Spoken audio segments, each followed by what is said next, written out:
How to kill ground fungus. Outdoor plants don't always have an easy time of it, and they often have to contend with a variety of challenges that include dealing with soil-borne organisms that place their survival at risk. The appearance of mushrooms in a lawn or garden indicates the presence of tiny fungi in the soil, not all of which are beneficial to leafy plants.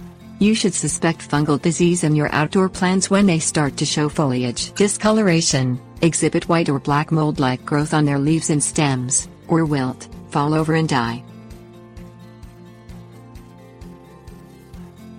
Fungi Description. Fungi are only one type of potentially harmful organisms that live in the soil. Like disease-causing bacteria and viruses, they infect plants from the ground up, producing a variety of disease symptoms that sometimes results in wilting and death. Like their large visible counterparts, the mushrooms, smaller soil fungi form vast networks beneath the soil composed of hyphae, or tiny fibers, that link groups of them together. Taking steps to disrupt this system assures the likelihood that your plants won't suffer from fungal diseases such as verticillium wilt, which affects many vegetables and flowers, as well as shrubs and trees. Soil turning. There are ways to kill ground or soil fungi without having to resort to using chemicals. One of the easiest is to keep things moving at ground level by turning the soil over frequently. Unlike foliar vegetation that recedes and regenerates quickly, fungi develop more slowly as they form their subterranean networks. Disrupting these networks calls for nothing more than working the soil and never allowing it to rest for too long. You can do this by hand with a garden spade or fork, or with a rototiller.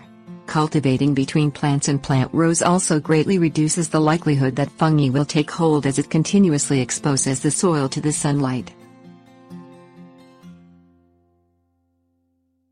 Soil heating. Another method of eliminating destructive fungi from the soil is called solarization. It involves exposing infected soil to intense sunlight, which not only kills the fungi but creates a toasty and dry medium that prevents them from regenerating. To solarize a section of your garden, cover it with a double thickness of heavy clear plastic weighted down to keep it from blowing away, and leave it on for 4 to 6 weeks during summer. The intense heat generated by the sunlight shining through the plastic can reach temperatures of 140 to 150 degrees Fahrenheit and essentially bakes the soil, creating an environment where fungi cannot survive. The heat generally does not affect beneficial organisms such as bacteria that help with plant decomposition. This can be done at any time during the growing season, and the only drawback is that it makes the space unusable while it's undergoing the fungus killing process. Other controls. The University of California, Davis, reports that some fungicides are more effective when they are worked into the soil before the growing season begins, while others can be used after planting. The antifungal phosphatallow kills several soil fungi and can be applied to the soil, but it is more effective as a leaf spray, where it is absorbed and transported to the roots. To use as a foliar spray, weigh 3 to 6 ounces and mix it in 10 gallons of water, applying once to both sides of the leaves at first sign of disease. PCNB, or quindazine, also kills several types of fungi and must be worked directly into the soil to a depth of 2 inches before the growing season at a rate of 4 to 8 ounces in weight per 500 square feet. Always wear protective gear when applying any chemical substances to your garden.